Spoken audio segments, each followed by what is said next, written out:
வாழ்க்கையினுடைய மோட்சஸ்தானம். இந்த பூமியை விட்டு நீ பிரியிறையா, அதுவும் 12ஆம் இடம் தான். அப்ப இந்த பூமியை விட்டு பிரிவது என்பது மறைவு. வாழ்ந்துகிட்டே மறைஞ்சதுக்கு சமானமா வாழ்றோம் பாருங்க, அதுதாங்க ரிஷபம். சுயநலம் பார்த்து இவர்கள் பழகுகிறார்கள் என்று யார் சொல்றாங்களோ அவங்களை விட்டு ரிஷபராசிக்காரர்கள் நிச்சயமாக பிரிவார்கள். பழகும் போது 1000 கிலோ அளவுக்கு அன்பு இருக்கும், பிரியும் போது டன்னு கணக்கில் மனசுல வெயிட் இருக்கும். ரிஷபம் இவங்க வாழ்க்கையில யாரை பிரிகிறாங்க? இவங்க பிரியறதுக்கு பல அர்த்தம் இருக்கு, பல விஷயங்கள் இருக்கு. அது மனசுக்குள்ளதான் இருக்கும், ஒருத்தர் கண்டே பிடிக்க முடியாது. ரொம்ப சிம்பிளா சொன்னா, நம்பிக்கை துரோகம் பண்ணுபவர்களை, தான் கூட இருந்த தான் பிள்ளைக்கோ தன்னுடைய உடைமைக்கோ தன்னுடைய தொழிலுக்கோ ஒருத்தர் துரோகம் பண்ணிட்டா அவங்கள விட்டு இவங்கனால அவ்வளோ சீக்கிரம் அந்த பிரிவை இவங்கனால கடந்து போகவே முடியாது. ஒரு பக்கம் கோபம் இருக்கும், ஒரு பக்கம் இயலாமை இருக்கும், ஒரு பக்கம் பேசிடக்கூடாது, நீ பேசின மாதிரி நானும் பேசிடக்கூடாது, இந்த உறவை முறித்து கொள்ளக்கூடாது என்ற மனநிலையிலேயே ரிஷபராசிக்காரர்கள் மேக்சிமம் தன்னை ரிஷபராசிக்காரர்கள் வெளியில வர முடியும். எந்த தூக்க மாத்திரையும் சரி, எந்த கவுன்சிலிங்கும் சரி, ரிஷபராசிக்கார மனசை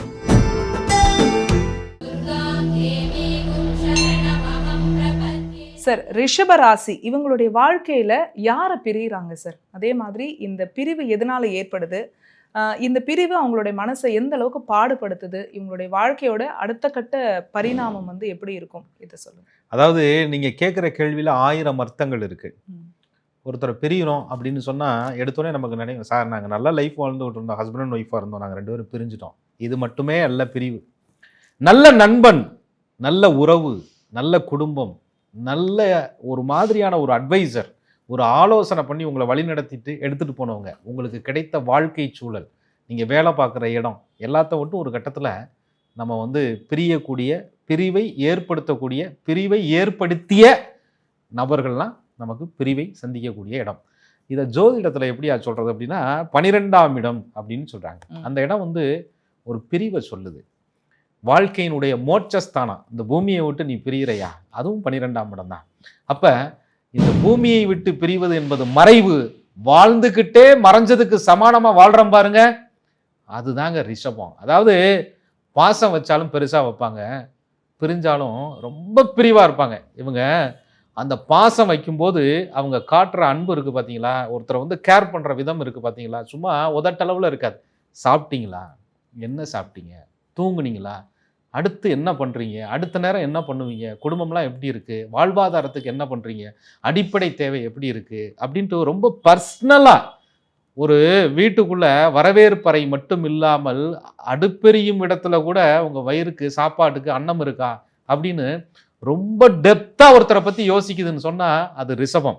அந்த யோசனையில் 1000 அர்த்தங்கள் இருக்கும், நிதானம் இருக்கும், பொறுமை இருக்கும், அழகு இருக்கும், ஐஸ்வர்யம் இருக்கும். அந்த சுக்கிரனுடைய அம்சம் பெற்றதுனால இவங்க கொடுக்கறது யாருக்குமே தெரியாம கொடுக்கணும்னு நினைப்பாங்க. இதுதான் இது உங்களுடைய பெருமை. ஆனா பிரிவு வரும்போது எப்படி இருக்கும்னு கேட்டீங்கன்னா, இதுக்கு மதிப்பே இல்லைங்க, இதுக்கு வேல்யூவே இல்லைங்க, என்ன பண்ணுனாலும் அவங்கள்ட்ட நன்றியே இல்லைங்க. அது கூட ரிஷபத்திற்கு பொருட்டே கிடையாது. நன்றி கெட்டதனமா இருந்துட்டு போங்க, மதிப்பு கொடுக்காம இருந்துட்டு போங்க, என்ன வேணாலும் நீங்க பண்ணிட்டு போங்க. ஆனா ஒண்ணு, நான் எதிர்பார்த்து பழகிறேன் நீ சொல்ற பாத்தியா, இதெல்லாம் ஏதோ ஒன்று உங்கள்கிட்ட எனக்கு ஆதாயம் இருக்குன்னு நினச்சி நான் பழகிறேன் நீ பேசுகிற பாத்தியா, ஒரு வார்த்தை சொல்லிவிட்ட பாத்தியா, உன்கிட்ட ஆதாயத்துக்காக பழகணும்னா நான் எதுக்கியா இங்கே வரப்போகிறேன்? எனக்கு கிடைத்த வாய்ப்பும் எனக்கு இருக்கிற வசதிக்கும், நான் நினைத்தால் என்னை வசதியாக வைத்து கொள்ளக்கூடிய சூழ்நிலை இருந்தும் கூட ரிஷபராசிக்காரர்கள் தன்னிலை மாறாமல் தன்னுடைய தகுதியை விட்டு கொடுக்காம யார்கிட்டையும் இரவல் கேட்காம வாழ்கிறாங்கன்னு சொன்னால் அது ரொம்ப பெருமை. அந்த பெருமையை யார் காயப்படுத்துறாங்களோ, சுயநலம் பார்த்து இவர்கள் பழகுகிறார்கள் என்று யார் சொல்றாங்களோ அவங்களை விட்டு ரிஷபராசிக்காரர்கள் நிச்சயமாக பிரிவார்கள். பழகும்போது 1000 கிலோ அளவுக்கு அன்பு இருக்கும், பிரியும் போது டன்னு கணக்கில் மனசுல வெயிட் இருக்கும். ஆனாலும் இவங்க செய்யறதையோ கொடுக்கறதையோ ஒரு காலத்திலும் நிறுத்தவே மாட்டாங்க. பிரிவை மனசுக்குள்ள வச்சுக்கிடுவாங்க. வலியோடு ரணத்தோடு மீண்டும் செய்து கொண்டே இருப்பார்கள். ஒரு கட்டத்தில் போர் அடிக்கும் போது தான் அந்த பிரிவு துக்கமாக மாறி அழுத்தமாக மாறும். வீட்டிலையும் சரி, சமூகத்திலையும் சரி, உறவுலையும் சரி, நட்புலையும் சரி, பேரன்பை கொடுத்து பெரும் இழப்பை சந்திக்கக்கூடிய ரிஷபராசிக்காரர்களுக்கு பிரிவு என்பது மீளா துயர் தரும் 12வது பாவகாதிபதி செவ்வாய் பகவானால. இந்த ரிஷபத்துக்கு எதிர்பார்த்து பழகணும்னு சொன்னாலே பிடிக்காது. ஆனா இந்த காலத்துல யார் சார் எதிர்பார்க்காம பழகுறாங்க? ஆனா ஒண்ணுங்க, ரிஷபராசிக்காரர்களுக்கு எவ்வளவு பெரிய பிரச்சனை, மன அழுத்தம், பிரிவு என்ன வேணாலும் வரட்டுமே.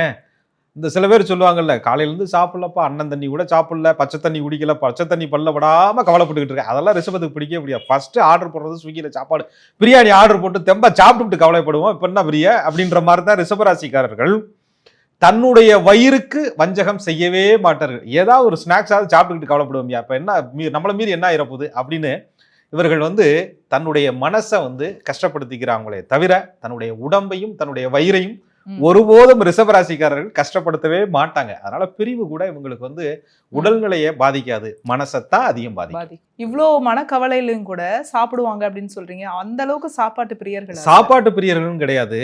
நம்ம மேல இருக்கிற கோவத்தை நம்ம உடம்ப ரணப்படுத்தக்கூடாது.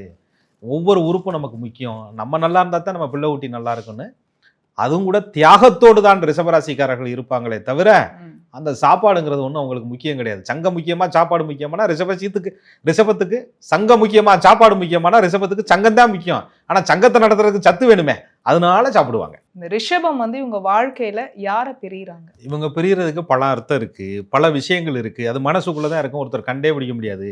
ரொம்ப சிம்பிளா சொன்னா, நம்பிக்கை துரோகம் பண்ணுபவர்களை, கூடவே இருந்து குழி பறிப்பவர்களை, காட்டிய பாசத்தை மதிக்காதவர்களை, காட்டிய பாசத்துக்கு மதிப்பு தெரியாதவர்களை ரிஷபராசிக்காரர்கள் ஒருபோதும் விரும்புவதே கிடையாது. சும்மா ஒரு ரிஷபராசிக்காரர்கள் ஒரு வீட்டுக்கு போறாங்கன்னு வச்சுக்கோங்களேன், அப்படியே வாசல்ல வாய் நிறைய வாங்கன்னு கூப்பிட்டா அந்த வீட்டில் பழைய சோறும் தயிர் இருந்தால் வெங்காயத்தை கடிச்சிட்டு கூட சாப்பிட்டு வந்துருவாங்க. அதே நேரத்தில் மூஞ்சியை ஒரு மாதிரி வச்சுட்டு வந்துட்டாலே நினச்சிட்டு சாப்பாடு கூப்பிட்டு பிரியாணி இருக்குது சாப்பிடலான்ட்டா, உன் பிரியாணி வேணாம் ஒன்றும் வேணாம், என் வீட்டு நாய் கூட பிரியாணியை சாப்பிடுமா அப்படின்ட்டு இவங்க மட்டும் இல்லை, ரிஷபராசிக்காரர்கள் வளர்த்த நாய் கூட அவர்களுடைய பிரியாணியை சாப்பிடாது. நாய் நான் குறைவாக சொல்லலை, அந்த அளவுக்கு அன்பு பாசம்.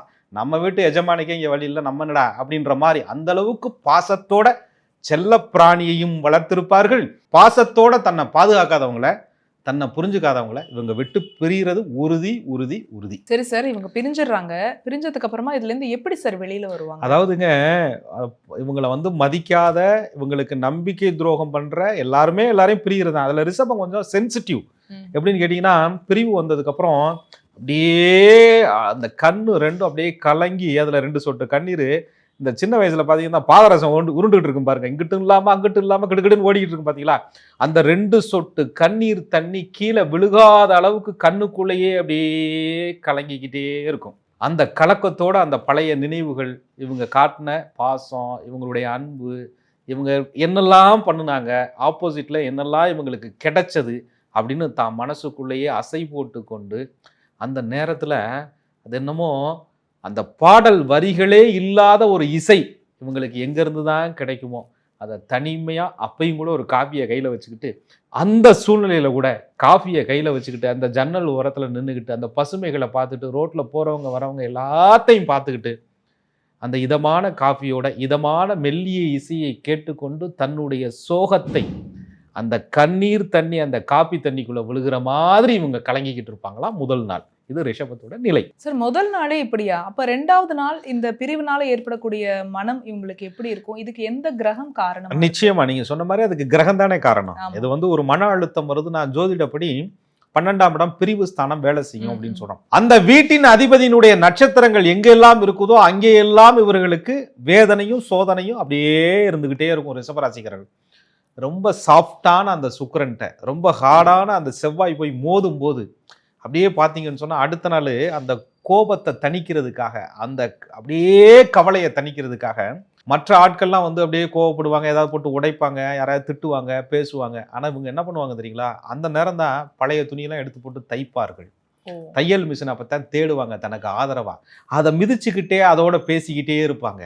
பழைய ஜன்னலெல்லாம் துடைப்பாங்க, தூசியெல்லாம் துடைப்பாங்க, கூட்டின வீட்டையெல்லாம் திரும்ப பெருக்குவாங்க, களைச்சு போட்ட துணியெல்லாம் மடிப்பாங்க, மாடிக்கும் ஏறுவாங்க, வீட்டுக்குள்ளேயும் வருவாங்க, டிவி ஆன் பண்ணுவாங்க, டிவி பார்க்க மாட்டாங்க, ஃப்ரிட்ஜை ஓப்பன் பண்ணுவாங்க, காய்கறி எடுப்பாங்க, வெட்டுவாங்க, பாதி சமைப்பாங்க, பாதி சாப்பிட மாட்டாங்க. அப்படியே பெண்கள் ஆண்கள் பார்த்தீங்கன்னா வேலைக்கு போகிற இடத்துல யாரு கூடயும் பேச மாட்டாங்க. அப்படியே ஒரு மியூசிக் கேட்டுக்கிட்டே, பாட்டு கேட்டுக்கிட்டே, வண்டியில் ஹெல்மெட்டுக்குள்ளே ஒரு ஏர்பட்ஸை போட்டுக்கிட்டு அப்படியே தனக்கு பிடிச்ச பாட்டை அப்படியே கேட்டுக்கிட்டு, அந்த நேரம் பார்த்தீங்கன்னா இளையராஜா சார் ஆறுதலாக இருக்கிறாரா, மலேசியா வேசுதாவின் சார் ஆறுதலாக இருக்கிறாரா, ஹரிஹரன் சார் ஆறுதலாக இருக்கிறாரா, ஏஆர் ரஹ்மான் ஆறுதலாக இருக்கிறாரான்னு தேடுவாங்க அப்படியே ரிஷபராசிக்காரர்கள். அந்த இசையோட அந்த நேரத்தில் ஒரு மழை மட்டும் வந்துச்சுன்னு வச்சுக்கோங்களேன், அதுதாங்க அவங்களுக்கு பெரிய ஆறுதல்.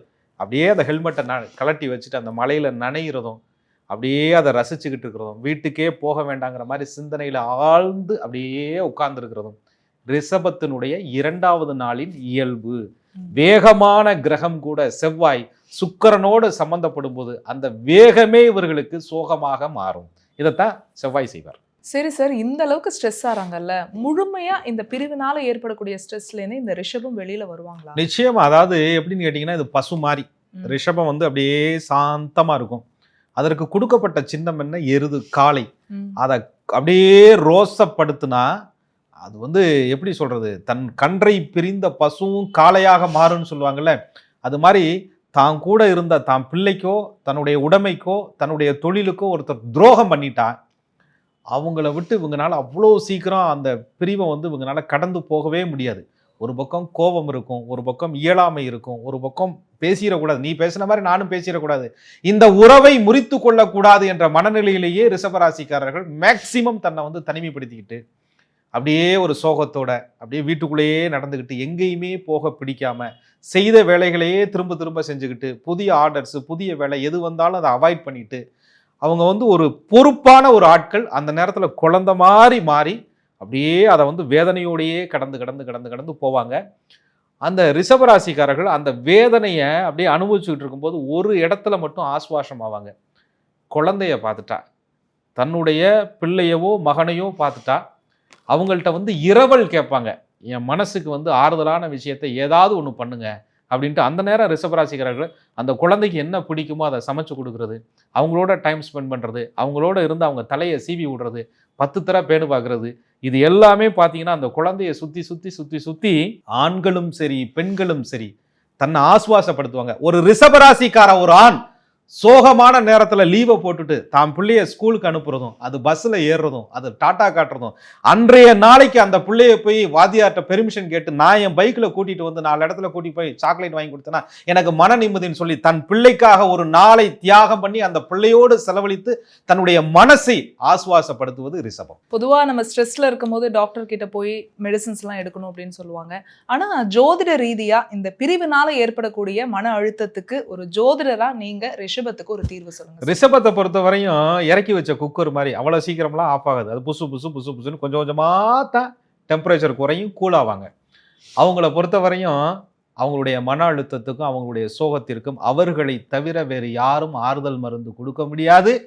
அப்படி கொடுத்தா அது தற்காலிகமானது. ஏன்னு சொன்னால் அவங்களுடைய சிரிப்புலையும் சரி அவங்களுடைய சோகத்துலையும் சரி 1000 அர்த்தங்கள் புதைந்து கிடக்குமா ரிஷபத்திட்ட.